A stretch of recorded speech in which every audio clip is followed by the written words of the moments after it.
Welcome to JCATS, a program that seeks to introduce Japanese, contextualize literature and ideas for use by missionaries and anyone that seeks to share the gospel with Japanese people. 日本人から聞く日本のキリスト教。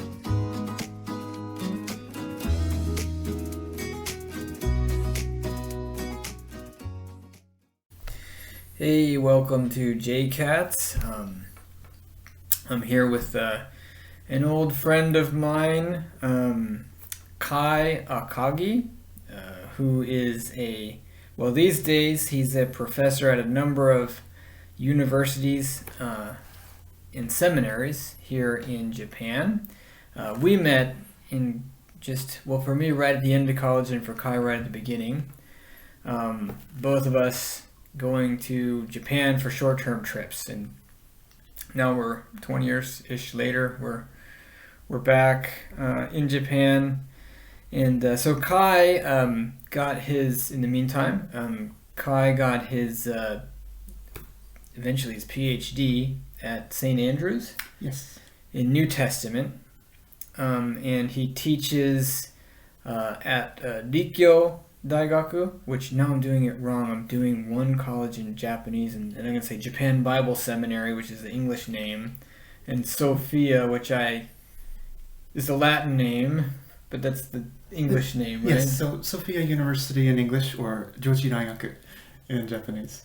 Yeah, maybe you could, because I now exhausted what I remember for the introduction. So if you could maybe clarify. Yeah, currently an adjunct lecturer in the School of Humanities, Department of Christian Studies at Rikkyo University, an adjunct lecturer in the Center for Language Education and Research at Sophia University, and an adjunct lecturer at Japan Bible Seminary. So currently teaching as an adjunct in various places. In addition to church ministry, especially pulpit supply and other work related to education, writing, and research. Thank you very much for having me as a guest for the podcast. Oh no, my pleasure. So when I was doing a lot of thought about how to use contextualization to try and maybe resource the community, the missionary community especially. In my mind, the first two guys that I wanted to rope in were Kohei, who you met last time, I think, and Kai. So I'm super happy to have Kai here, and today Kai is here to talk to us about Japanese church history, especially Protestant history. So when I think of church history, I think in Japan, I think of Francis Xavier, and then maybe I think of the Kakure Christian era when Christianity was illegal for 250 years-ish, and then the Black Ships, right, when Commodore Perry convinced the Japanese to reopen their ports with his guns, and at that point Protestant missionaries came in, I suppose for the first time, maybe, because before it was the Catholic missionaries, the Jesuits, right? Yes. And so, but then there's a period of history where I feel like most missionaries, and myself largely included, between that period, Commodore Perry, and the end of World War II, most missionaries who've been in Japan, decades even, can name like Kanzo Uchimura. And almost that's it. Like between that period and the end of World War II.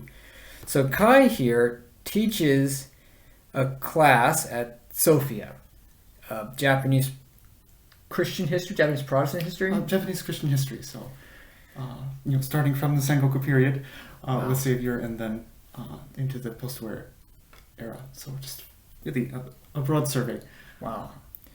Yeah. So I was excited to just hear from Kai about some of the church history especially, I guess, today at least, especially that from the Commodore, what happened after Commodore Perry, and then how that moved forward, and what are things we can learn today, and maybe what are things that we should avoid learning from today, those types of topics. So Kai, I'm just gonna move this largely in front of you for a bit, and I'll be the first audience. Well, thank you. When talking about what we discuss in this podcast, you mentioned you'd like to focus on the three bands: the Yokohama band, the Sapporo band, and the Kumamoto band.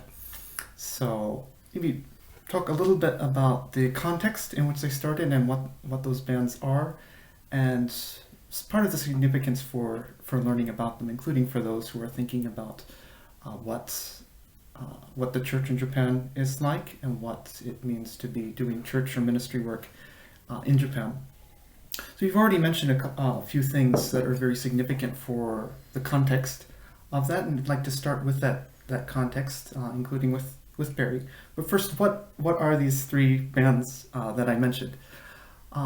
This Yokohama band, the Sapporo band, and the Kumamoto band were three groups of young people, mostly students, who confessed Christianity in the 1870s, and then became what are considered the first generation of Japanese Protestant leaders in the Japanese Protestant church. A number of them also became leaders in Japanese society, in government or in other public intellectuals, and in other capacities.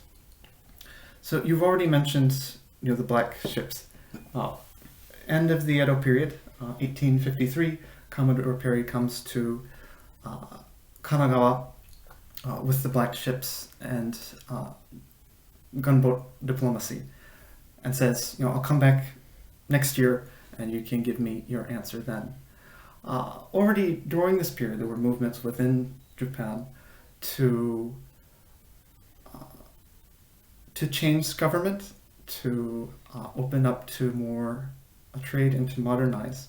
So that was not the only factor that led to the end of the Edo period and the beginning of the Meiji period, but it was one more significant part of that, particularly in the relationship between Japan and the U.S. There were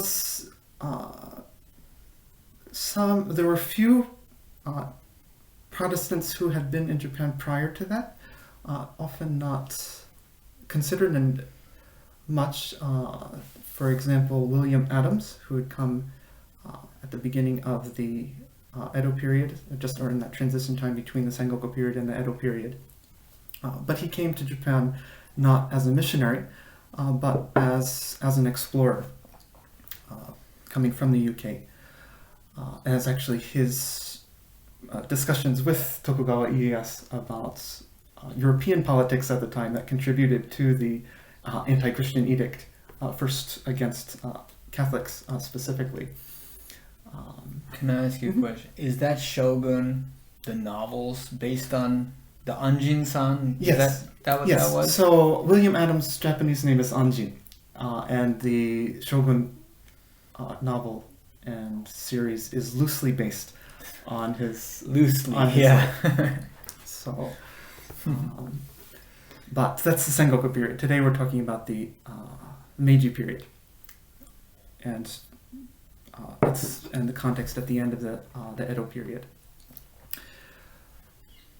So Perry came back the next year, 1854, and at the convention of Kanagawa, two ports were opened up for trade.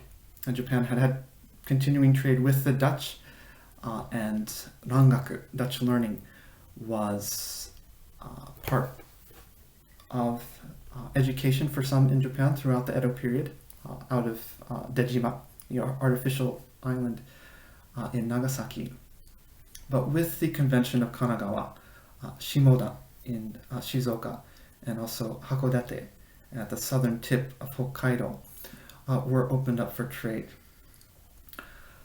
So when people, especially Americans, think about opening of Japan, they often think of Commodore Perry. Particularly significant for missions is the next treaty that was negotiated 4 years later in 1858. The Treaty of Amity and Commerce, also referred to as the Harris Treaty, because one of the people involved in writing it was Townsend Harris, who was an American and also a Christian. With the Harris Treaty, more ports were opened, also in contrast to the gunboat diplomacy of the Kanagawa Convention. A more amiable relationship with the U.S. Was stated. And there were also, not only for Americans, but for other foreigners as well, conditions for them to live in settlements for foreigners in a few parts of Japan. So first two more ports were opened. One in Nagasaki, also another one in Yokohama, and then later Niigata as well. If you go to Yokohama and go just a little bit further than the northwest tip of Yamashita Koen, you can see a memorial for the Treaty of Amity and Commerce. It's right in front of the Yokohama Kaigan Kyokai, which we'll come back to a little bit later. But there's a memorial shaped like a globe for the Treaty of Amity and Commerce. So, as part of that treaty, 1858, more ports were opened. Also, foreigners could live in these trade settlements where they could have freedom of religion and build, and even were allowed to build churches. Although these are churches for foreigners. The Kinkyore, the anti-Christian edict, was still in place. The bulletins stating it were still up until 1873. What was there a stated punishment?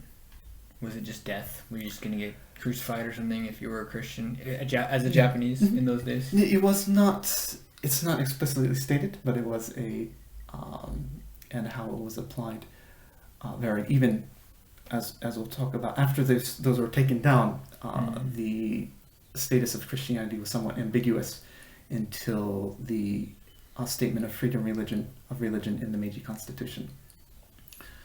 And when was the Meiji Constitution again? The Meiji Constitution is actually, it's not in 1868 with the beginning of the Meiji period, but later once you get into the 1890s.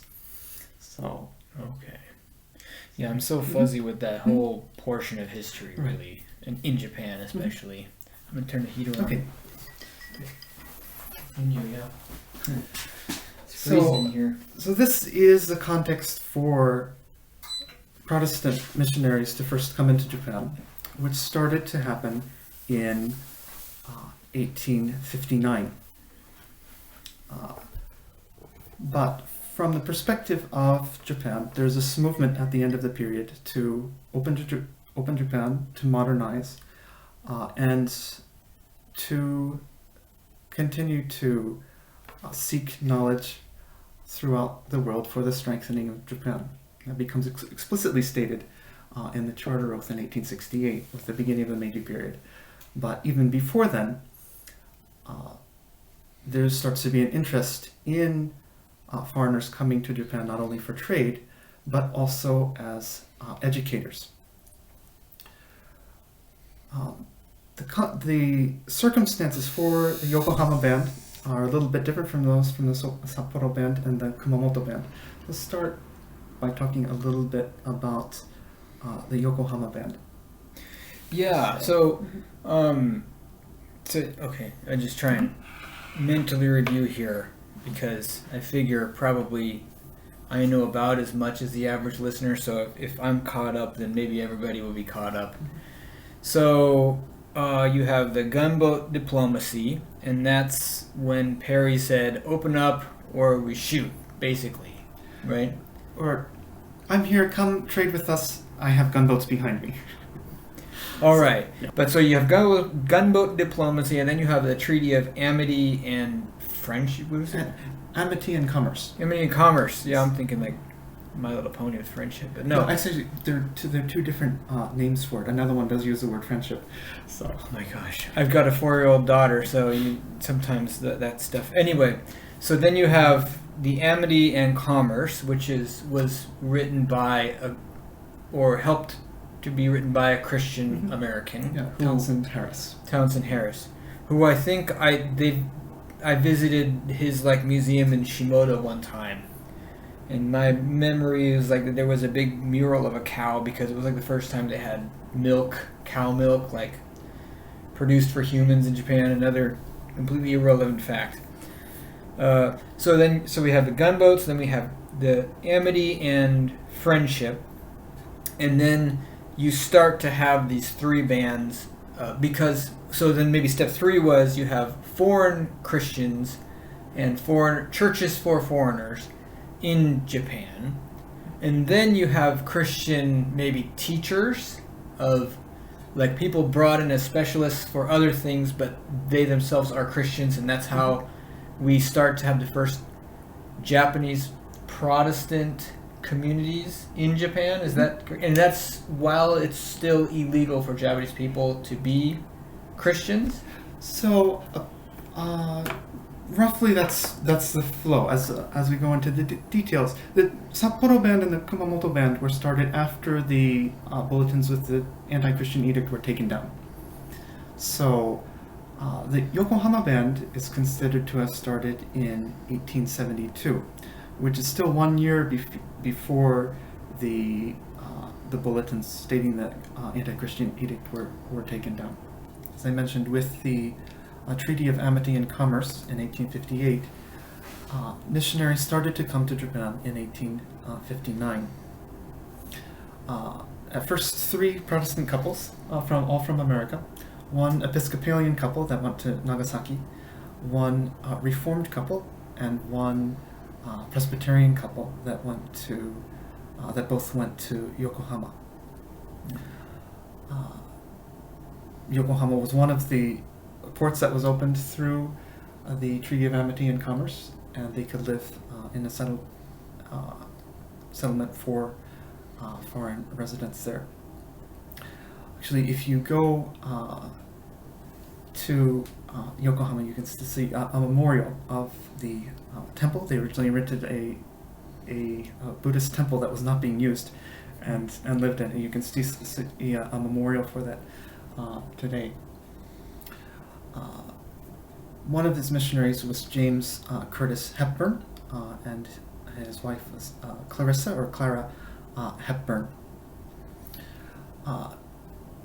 James Hepburn is a name that most Japanese people know as Hebon, from the Hebonshiki, the system of Romaji, of writing Japanese with the Roman alphabet. That was developed by Hepburn. Hepburn was a remarkable missionary. He had been a missionary in China before coming to Japan. He was a medical doctor and also a scholar. He came to Japan as a missionary through the missionary board of the Presbyterian Church, but was welcomed into Japan by the Japanese government for the role he could also play as an educator, particularly as a doctor in teaching science, including medical science, and also practicing as a physician later on after he was allowed to start his own clinic. The first Japanese person to be baptized as a Protestant that we know about from history is his Japanese language teacher, a man named Yano.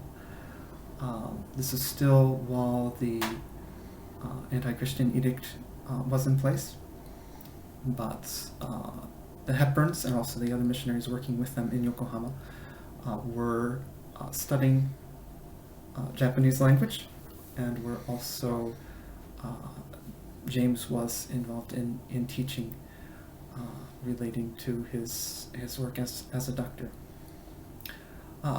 Yano passed away very soon after that because of ill health, but is known as the first Japanese person to be the first baptized Protestant Christian in Japan.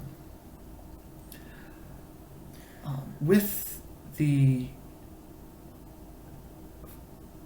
decisive beginning of the Meiji period in 1868, the effort to bring in foreigners as educators significantly increased.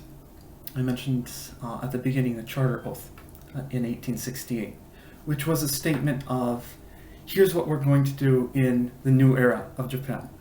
Here's what we're going to do to, putting away, out with the old, to an extent, out with the old, in with the new. There's a statement, we'll no longer hold on to evil superstitions of the past. It's a short 5 statements. The last one is particularly significant for the topic that we're considering right now, and that is that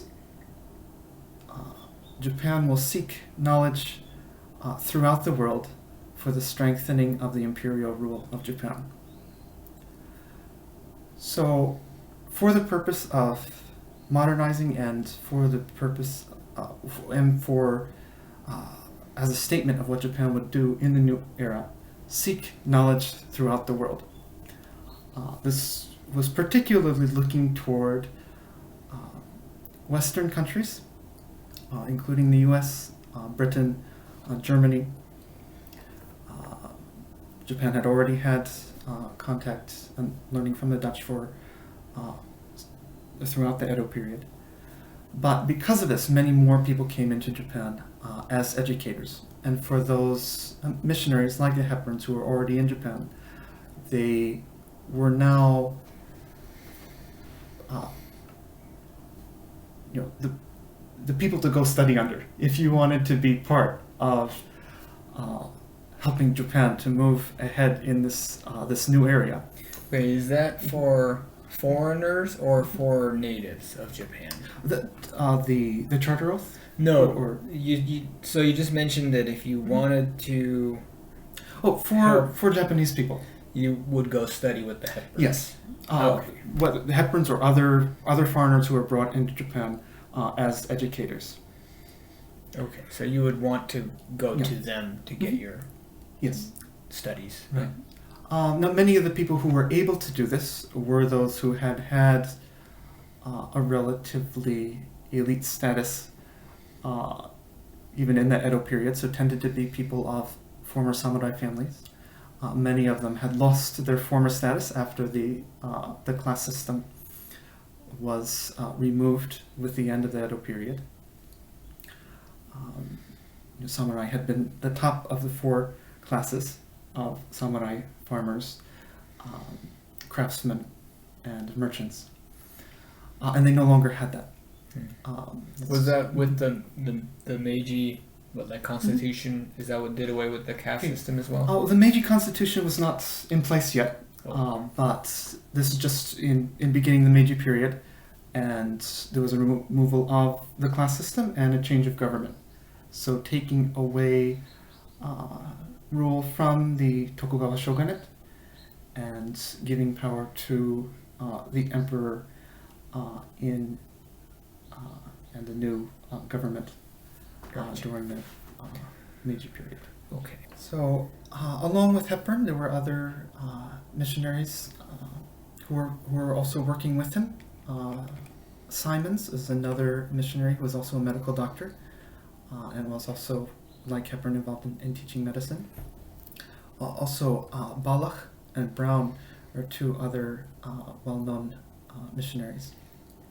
They had a small church of their own. Again, foreigners were able to have churches for themselves, but not for Japanese people. In 1872, 9 Japanese people who had been studying with these missionaries in Yokohama confessed Christian faith and were baptized by Balach. So they had been learning from Hepburn, from Balak, from Brown, from these other missionaries in Yokohama, and became convinced of Christian faith. And along with two other Japanese believers who had also been baptized before them, became what is known as the Yokohama Band. So now there are 11 Japanese Protestants in Yokohama. So rather than being part of the missionary church, the foreigners church in Yokohama, the first Japanese Protestant church started, Yokohama Kokai, on March 10th, 1872. And was it legal at the time, or were they ahead of their time? So 1 year ahead of time. Okay. Although that needs to be nuanced a little bit more. So the bulletins with the Kinkyore, the anti-Christian edict, were still up until 1873, the following year. But these were students who were studying under the foreign educators who were, even from the government's perspective, the people who had the potential to be leaders in this new era. And how the Kinkyore was applied at this time was inconsistent and it varied in different places. Certainly there was a risk to their own safety in confessing Christianity at a time where the Kinkyore was still explicitly in place.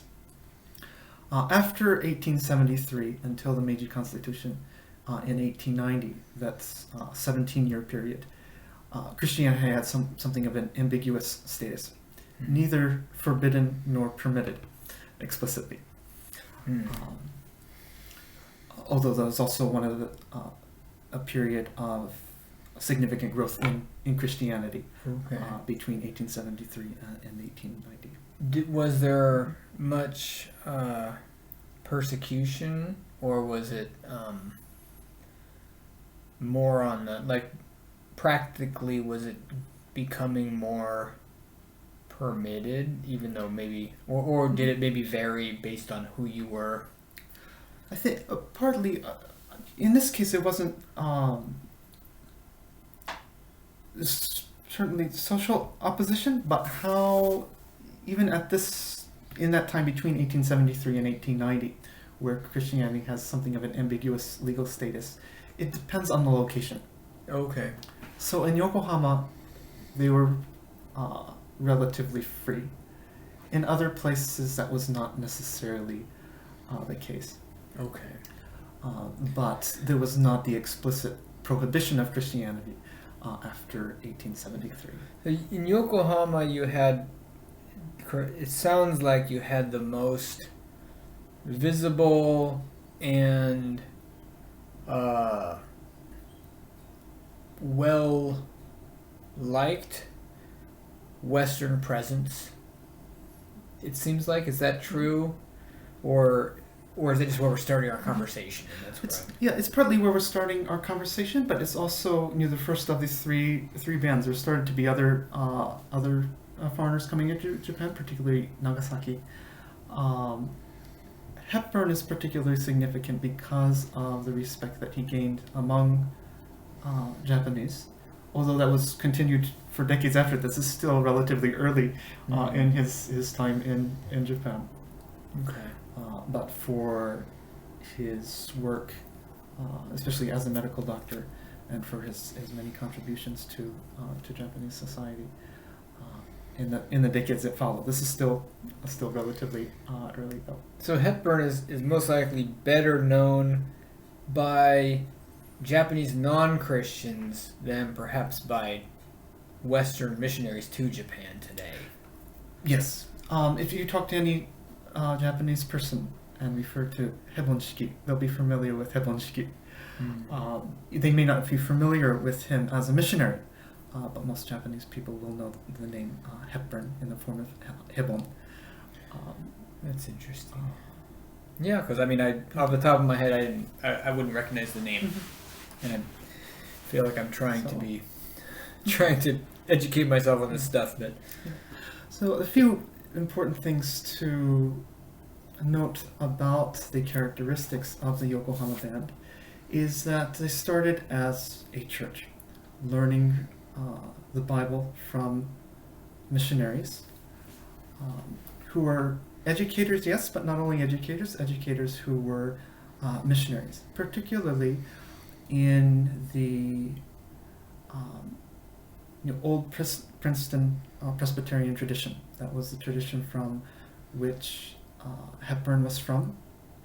He also worked with Balak, who was from the Dutch Reformed tradition, and with, I believe, Brown was a Baptist missionary, but more in the London Baptist tradition, so very similar to the Westminster Confession tradition of Presbyterianism. So evangelical in the traditional sense of the term. right, because when you say Old Princeton, then you're saying these dates. To me, it sounds like we're a few decades before the liberalist fundamentalist controversy in America. Right. I feel like, yes, I mean, so much, right, of the compartmentalizing in Protestantism feels like it uses the word liberal, but I feel like when we talk about Japanese church history, what some of us may look at and say that might be liberal is just older than even those liberal conservative labels that we use, it seems like to me. Yeah, and that's, again, that we have to be careful how we use terms, and when we use terms, to be clear what we mean by them. Like a moment ago I said evangelical in the traditional meaning of the term. So they would use the word evangelical, or in Japanese fukuin shugi. Often what evangelical has come to be used in English language context, especially in American context, is evangelical abbreviated from neo-evangelical, which is a movement coming out of the 1940s, following after the modernist fundamentalist controversy from the 1920s.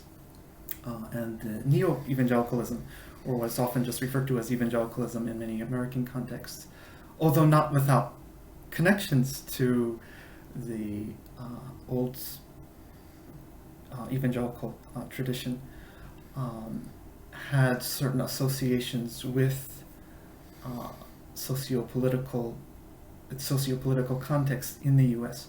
that are different, are not connected as directly with what we're considering with these missionaries who were in Yokohama in the 1870s. Okay, so it's just when we sing evangelicalism related to the older context, it's more of a broad, like from the Reformation type of thing. Well, and traditional, traditional old Princeton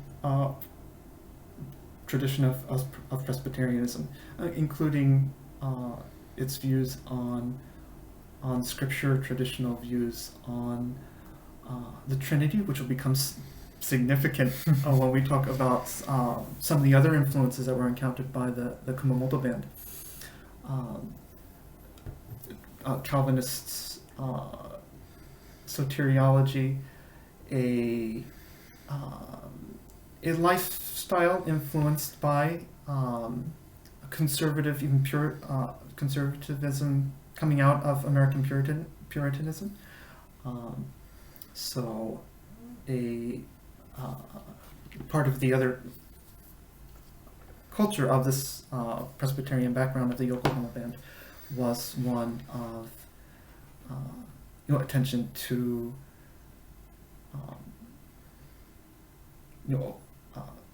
holiness in all of life, and almost in some ways what might be considered a strict against a a background that is connected to Puritanism. Gotcha. So if we were to look at the Yokohama band, I think you mentioned, I don't remember if it was while we were recording or not, that the Yokohama band has some of the more direct influence on the Japanese church today than some other things going on in those days. Could you draw some lines as from the Yokohama band or the people in the Yokohama band, the thoughts from the Yokohama band that maybe still influence the church today, or things that maybe missionaries wanting to reach Japanese today could be aware of for various reasons? However you want to go in those directions. There's a lot to say on that, and there's quite a bit of time between the 1870s, 1872 that we're talking about right now, and 2022, almost 2023. That's right. And there are a number of things that happen in Protestant history between that time and the current time.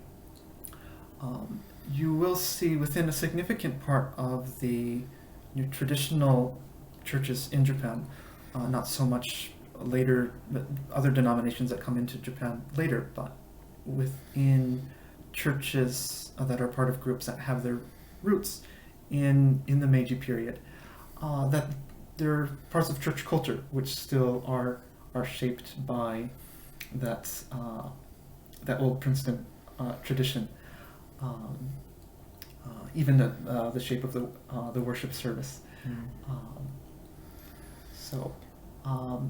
It's another thing to note, and this is maybe going off a little bit off topic, but another important thing to note about the missionaries who worked in the Yokohama band.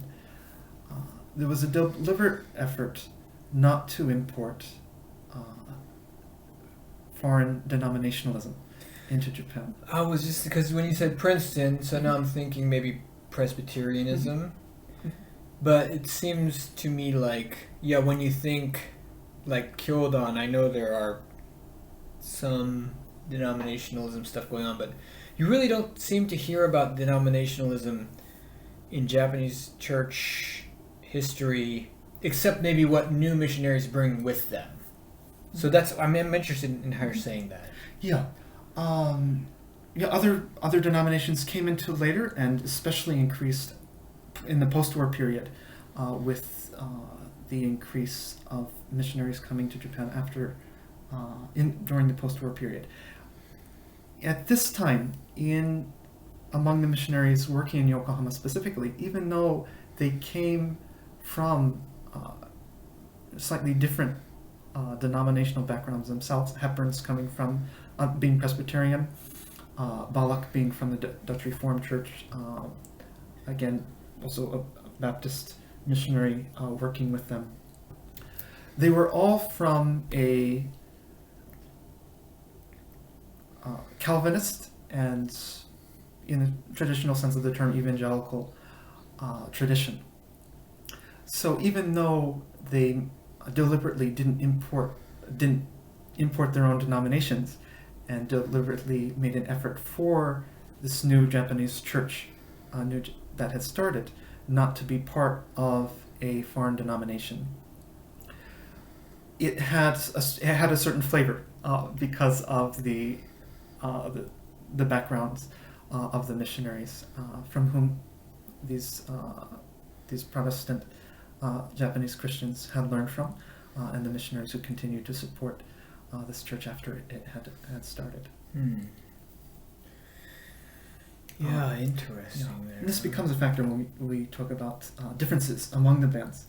One of the factors in the Sapporo band is that some of its members, such as Uchimura Kanzo, became frustrated with the conflicts among missionaries and among denominations that they saw, which is one of the things that, in the case of Uchimura Kanzo, turned him off from the form of church structure Interesting. that Yeah. he had seen among missionaries. Yeah, right. That's where you get well, we'll talk about Uchimura Kanzo in the Sapporo band, huh? All right. Well, I think that's really cool. So we started with the kind of broad context, and then we talked a little bit about Yokohama band. And so is there more to say about that, or should we move into some of the other bands, or how maybe that the bands or Christianity is starting to relate to Japan? What even year are we started? You said we started the Yokohama church would be the year before Christianity was entered the ambiguous period of 17 years. You said Yes. when it was not illegal or legal. And that's when the Yokohama band started, Yes. right? So we're in 1872 now. Okay, so now we're in 1872, which is when everything is legal now, or So that's 1873. The bulletins stating the anti-Christian edict are removed. okay. So that's 1 year 72 before is that. the beginning of the Japanese church in Yokohama, Yes, which so you can first, visit today. Is that So it's continued as the Yokohama Kaigan Kyokai, Okay. the Yokohama Kaigan Church, which you can go see. I mentioned a little bit ago of the memorial of the Treaty of Amity and Commerce, just a little bit further from the northwest corner of Yamashita Koen. Just behind that memorial is the Yokohama Kaigan Kyokai. okay? Wow. So that is considered, the first Japanese Protestant church, or the first Protestant church for Japanese, in Japan. people in Japan. Again, foreigners were allowed to have churches for themselves. So the missionaries did have their own church in Yokohama, which is not continued. There was also a church on Dejima in Nagasaki. Oh wow. That was first for foreigners, but then became a Japanese church after 1873, after the anti-Christian edict was removed. Interesting. Okay. Well, great. So, But again, important characteristics of the Yokohama church for the Yokohama band for thinking about how Protestantism in Japan developed is it started in a church. It started with a church by missionaries in the Calvinist evangelical tradition through the study of the Bible and in the context of missionaries and churches deliberately without importing foreign denominationalism, but within that Calvinist evangelical tradition. And a couple of the major figures who came out of that, Uemura Masahisa, who became one of the very significant ministers, church planters, educators, public thinkers during the Meiji period. Also started the seminary that became Tokyo Shingaku Daigaku. And another one is Ibuka Kajinosuke, another